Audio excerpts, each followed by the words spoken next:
The Cleveland Browns are making changes to the offensive side of the coaching staff.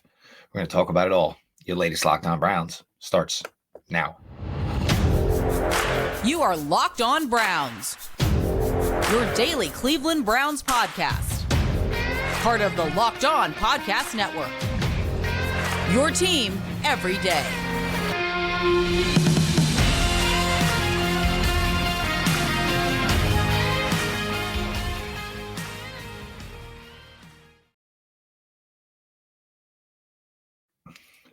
Welcome back, my friends, to the show that never ends, your daily delivery of all things Dog Pound, LGB, and the LOB, the Locked On Browns podcast, brought to you by the Locked On Podcast Network, your team every day. Your host, Jeff Lloyd, and I appreciate all of you who make Locked On Browns your first listen every single day.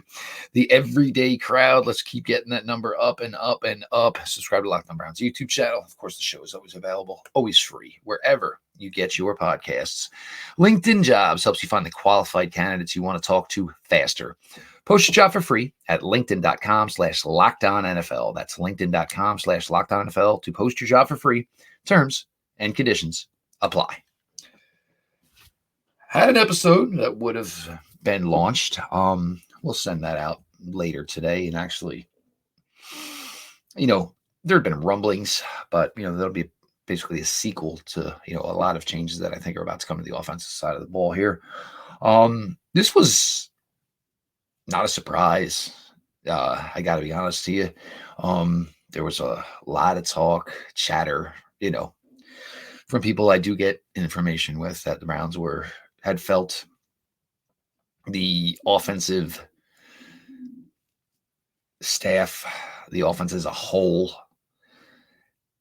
had reached about as far as they were going to be able to go. You hear terms like that, not how much higher can we go? Not sure we can go much higher, and things of those, phrases like that. It kind of tells you change was going to come. And to this point, we know that Stump Mitchell has been relieved of his duties, as has tight end coach Jase McCartney. He has been relieved of his duties as well. As everybody knows, the grandson of legendary University of Colorado coach Bill McCartney. Stump's been with this team since 2019. And none of this, I don't want any of this to sound negative, because I think Stump Mitchell was a great coach. I think Stump Mitchell was great for Nick, was great for Kareem, kept challenging them, pushing them. But there wasn't much coaching to do in 2019 for Stump Mitchell when your top two running backs were Nick Chubb and Kareem Hunt. And obviously the subsequent years, Nick went on to be an absolute superstar up until this past season. We all know the story there. Kareem, never the most athletic guy.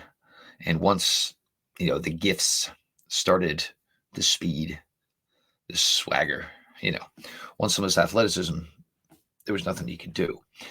Stump Mitchell didn't have to do a whole lot in coaching the running backs for this team. Obviously it's not really difficult to tell Nick Chubb how to do his job. He's a fantastic player.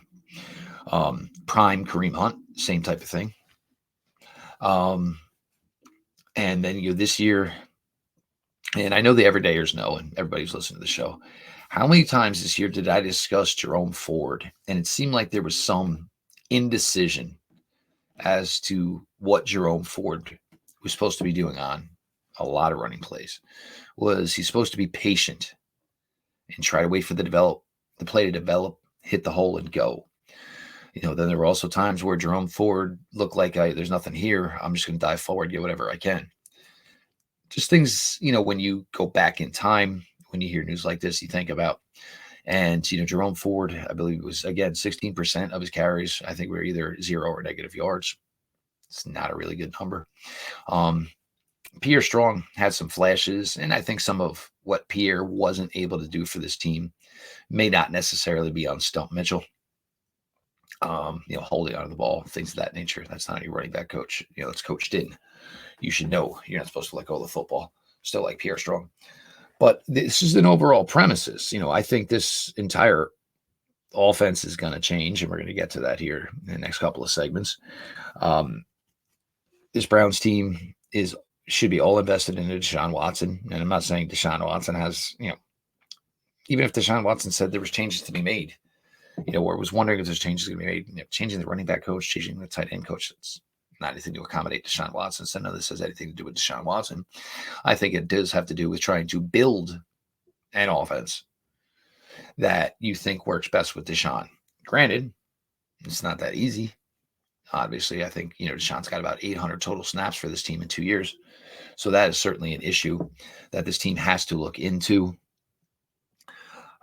There's going to be players brought in to the running back room, either a veteran or someone drafted higher than 5th round pick that was spent on Jerome Ford.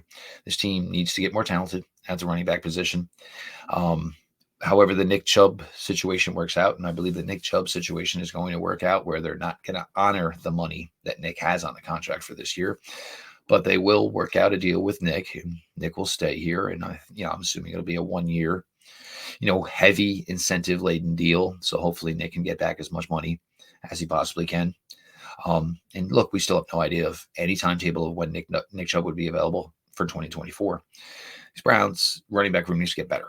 And there's certainly something that they're going to have to do there. There's certainly changes that they're going to have to make in that room. So if you're going to make changes to the personnel, it's certainly a good time to maybe evaluate who is leading that personnel. And obviously with Stump Mitchell, the Browns decided it is time for a change.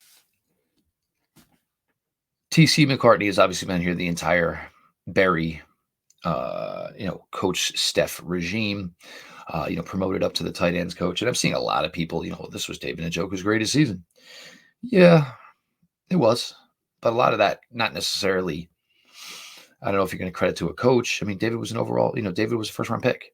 And it took a while, obviously, to reach the heights that I think, I thought he was capable of. And some of it started to flourish because of offensive execution, where the Browns were able to now all of a sudden become a team that was able to get the ball vertically down the field, which certainly made for a lot more easier coverage wins for David Njoku, and he certainly took advantage of every single one of them. So I don't know how much credit we can give to TC McCartney, and certainly not a quarterback by trait. Certainly more of a football coach by legacy. Been around the game since he was a child. Bill McCartney, his grandfather, late son of Saul and Ussie. That room's probably going to change as well. But again, if you're going to have an overall offensive change and change the philosophy of your offense, and it looks like we're changing your offensive coordinator as well, and personnel changes within rooms, it's certainly time to evaluate the guys who are leading those rooms. So McCartney, obviously, and now Stump Mitchell, first two out. We'll get to Alex Van Pelt situation here, but the Browns starting to realize that their offense has gone as far as it possibly can go, and maybe it's time for some changes. Your latest Locked On Browns continues. Don't go anywhere.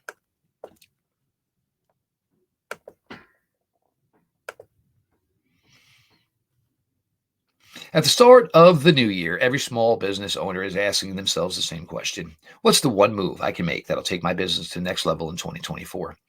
LinkedIn Jobs knows that your success all depends on the team you're surrounded yourself with. That's why LinkedIn Jobs has created the tools to help find the right professionals for your team faster and for free. LinkedIn isn't just another job board. LinkedIn has a vast network of more than 1 billion professionals, which makes it the best place to hire. Hiring is easy when you have that many quality candidates. So easy, in fact, that 86% of small businesses get a qualified candidate within 24 hours. It's why small businesses rate LinkedIn Jobs number one in delivering quality hires versus leading competitors. LinkedIn also knows that small businesses are wearing so many hats and might not have the time or resources to hire and need to hit on any hire. Thankfully, with LinkedIn, the process is intuitive, it's quick, and it's easy. Post your job for free at linkedin.com/LockedOnNFL. That is linkedin.com/LockedOnNFL to post your job for free. Terms and conditions apply.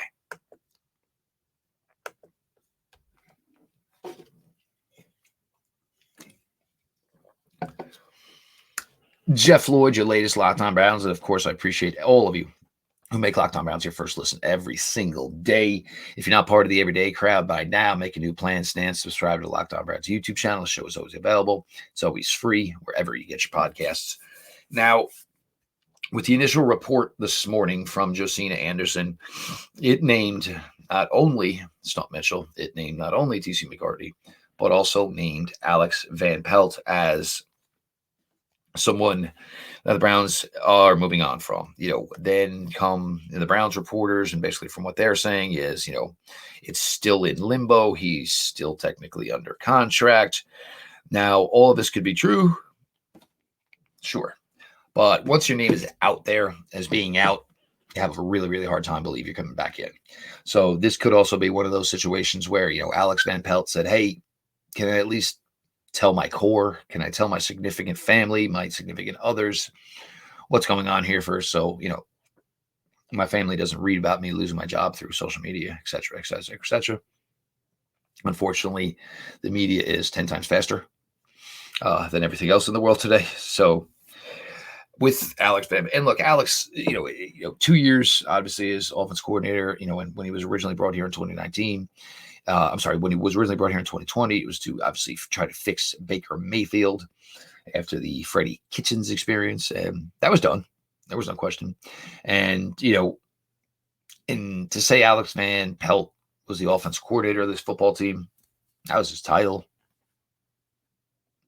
That ran the offense on this team was Coach Kevin Stefanski.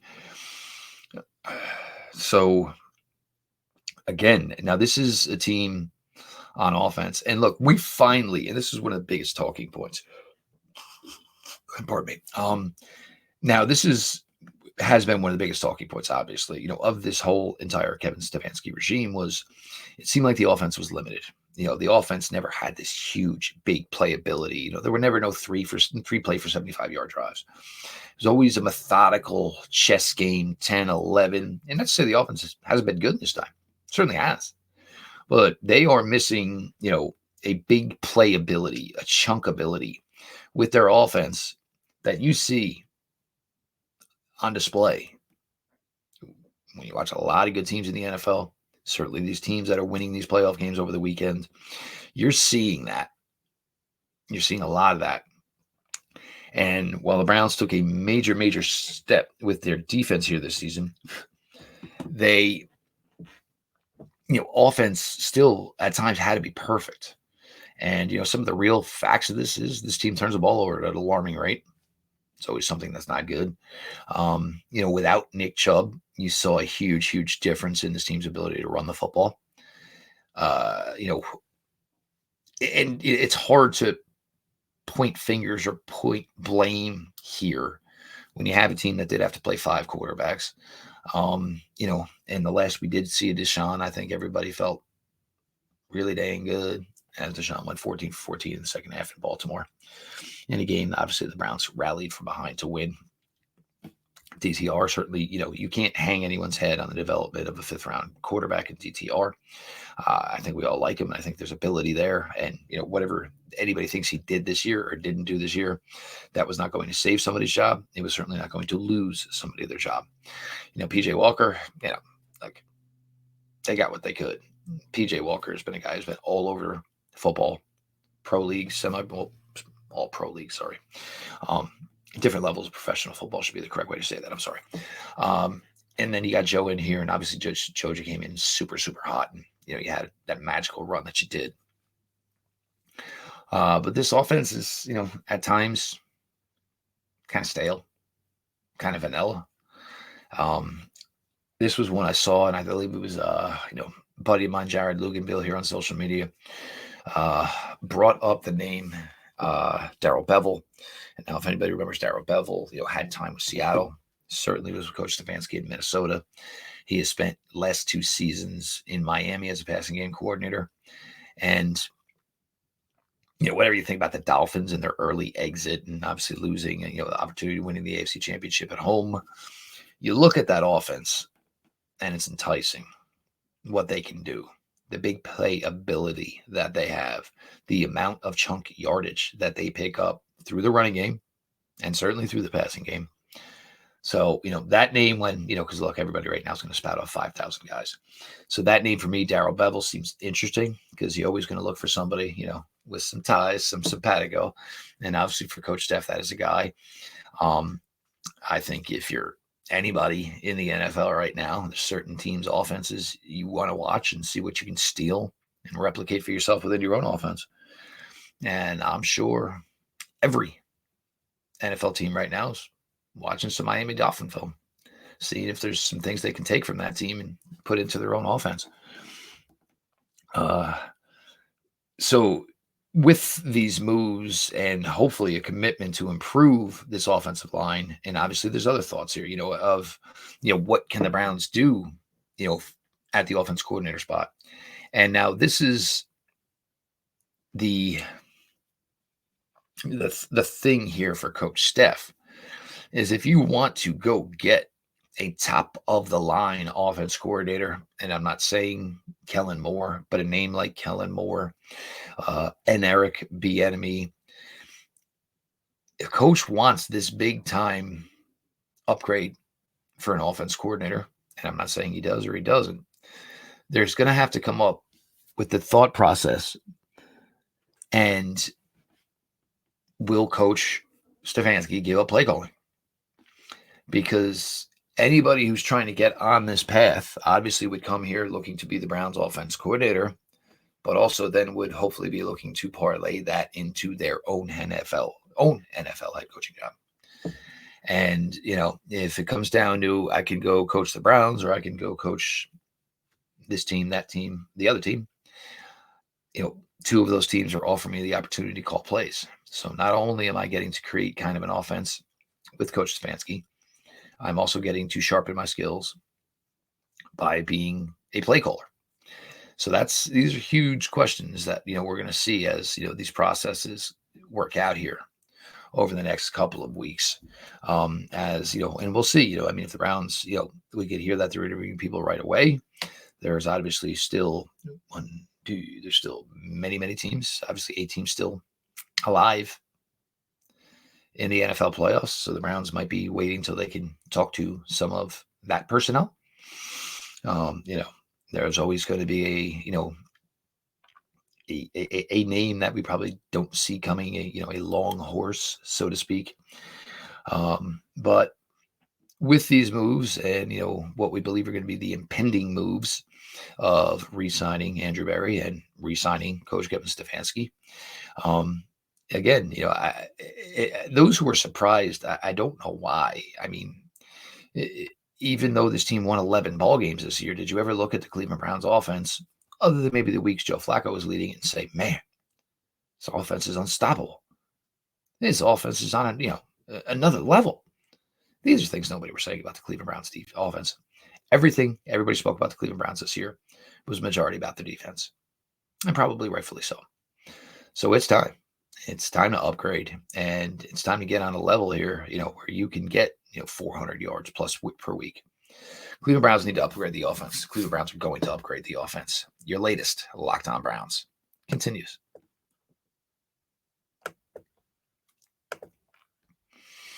The NFL regular season is wrapped up, but there's still time to get in on the action with FanDuel, America's #1 sportsbook.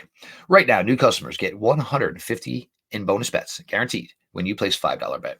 That's $150 in bonus bets, win or lose. The app is super easy to use, and there are so many different ways to bet. You can do live same-game parlays. You can find bets in the new Explore tab. If you're not sure about parlays or you're trying to follow maybe where the money is, you can go to the Parlay Hub. So visit FanDuel.com/lockedon and make your first bet a layup. FanDuel, official partner of the NFL. I know we come to sports for an escape from some of the crazy realities of real life, but can we take just a minute and talk about preparing for real life? According to the FDA, pharmacies are running out of antibiotics like amoxicillin right in the middle of a freezing cold winter. It's scary. I can't imagine a more helpless feeling than if my wife or one of my kids got sick with a supply chain issue that kept them from a life-saving medication that they needed. Thankfully, we'll be okay because of Jase Medical.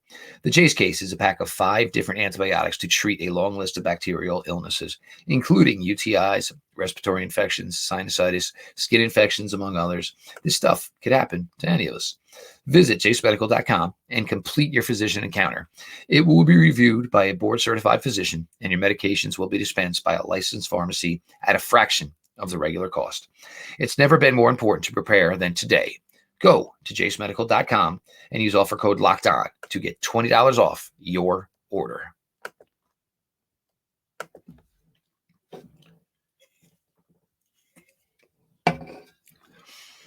We continue on here, your latest Locked On Browns, your host, Jeff Lloyd. And of course, I appreciate you all who make Locked On Browns your first listen. The everyday crowd, if you're not in by now, well, get on the bus, Gus. Subscribe to Locked On Browns YouTube channel. Show's always available, always free, wherever you get your podcasts. Now, with these steps the Cleveland Browns defense took this year and got themselves back to, top 5 in the league, certainly Saturday in Houston notwithstanding, it certainly, became time when they were going to sit down at the end of the season. And look, this is what they did to the defense last year. They sat down, they looked at this defense, and basically what did they say? It's got issues. Kind of had to clean some house.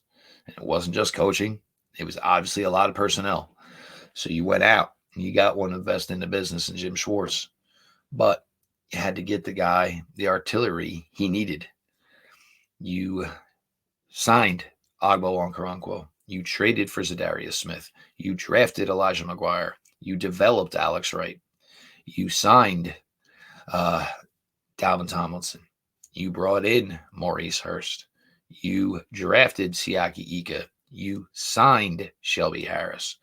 Linebacker position, you saw the absolute evolution, there of JOK. Secondary players. So if you're going to do this, and, this will be the subsequent episode that'll come out later today, there's going to be a lot of moving around here. You're not just going to expect to change coaches and all of a sudden things will perform at a better level. You bring in better coaches, just like you did last year with Jim Schwartz, and you try to make the effort to get them better talent as well. You believe that the mesh between superior coaching, superior talent elevates. Superior coach, average talent, there's nothing that rise together. He can maybe make them better, probably cannot make them superior. So this is, and for everybody, and again, everybody seems like so in awe here and so surprised. First things first, for the Browns to have their offensive coaching staff together as long as they have is crazy. And here's one of the sad realities of this. Who's been coming to poach the Browns offense coordinator? Nobody. Who's been coming trying to grab Stump Mitchell, give him a better gig? Nobody. TC McCartney? Nobody. We got one other one that we're kind of really going to be worried about here as offensive line coach Bill Callahan has a son named Brian, Bengals offense coordinator, who's up for head coaching jobs. Certainly something to worry about there. But nobody was running to even talk to the Cleveland Browns offensive coaches. And these guys have been, 3, obviously, 5 seasons, 4 seasons, these guys have been here plenty of time. And they were never attempted to be poached. They were never attempted to be hired by somebody else to be promoted. They were not truly promoted here. So the fact that, after 4 years and, I think the smoke and mirrors of 11 wins didn't cover up the reality of the fact that the Cleveland Browns offense this year consisted of Amari Cooper and David Njoku. That's it. That's what this offense consisted of this year. So you want to upgrade the scheme. You want to upgrade the talent. So you're going to get wide receivers in here. You're going to get probably another tight end or 2 in here. You're going to get some running backs in here. This offense knows they have to be able to compete with the Buffalo Bills of the world, the Kansas City Chiefs of the world. That's just fact. There's just no way around it. That's what they need to do. And I should say, of course, the Houston Texans of the world, because that team's not going anywhere. They're going to be around for years to come. You need to have the ability to be able to put up 30 points consistently, put up 400 total yards consistently. A lot of games, Browns lost where the defense didn't play great, but didn't play terrible, but the offense didn't show. And, you need to basically dictate from the offensive side of the ball. And the Browns are going to need to be able to do that on the road, which was one of their biggest Achilles heels this year. Neither side really showed very well in many road games, but that obviously has to improve here as you move forward. This is, in my opinion, the beginning of a lot of changes that we're going to see coming up in this offseason. Certainly not done yet as far as, the coaching staff is concerned. then it'll start to obviously get to the point where, changes will be coming to the roster. Cleveland Browns had a really, really good year, but I think overall belief is that they got as far as they could in spite of some things that maybe were holding them back, and they're looking to upgrade and they're looking to get better, which is what every NFL team should be doing, certainly during this assessment period once your season is officially over. I am Jeff Lloyd. It's now 7 seasons with you all here on Locked On Browns. A lot coming at us the last couple of days, the disappointment of Saturday. Obviously, now the changes here with the coaching staff. I appreciate all of you who make Locked On Browns your first listen every single day. Make sure you join in and join the everyday crowd by subscribing to Locked On Browns YouTube channel. The show is always available. It's always free wherever you get your podcasts. This has been your daily delivery of all things dog pound. LGB on ELOB. Let's go Browns.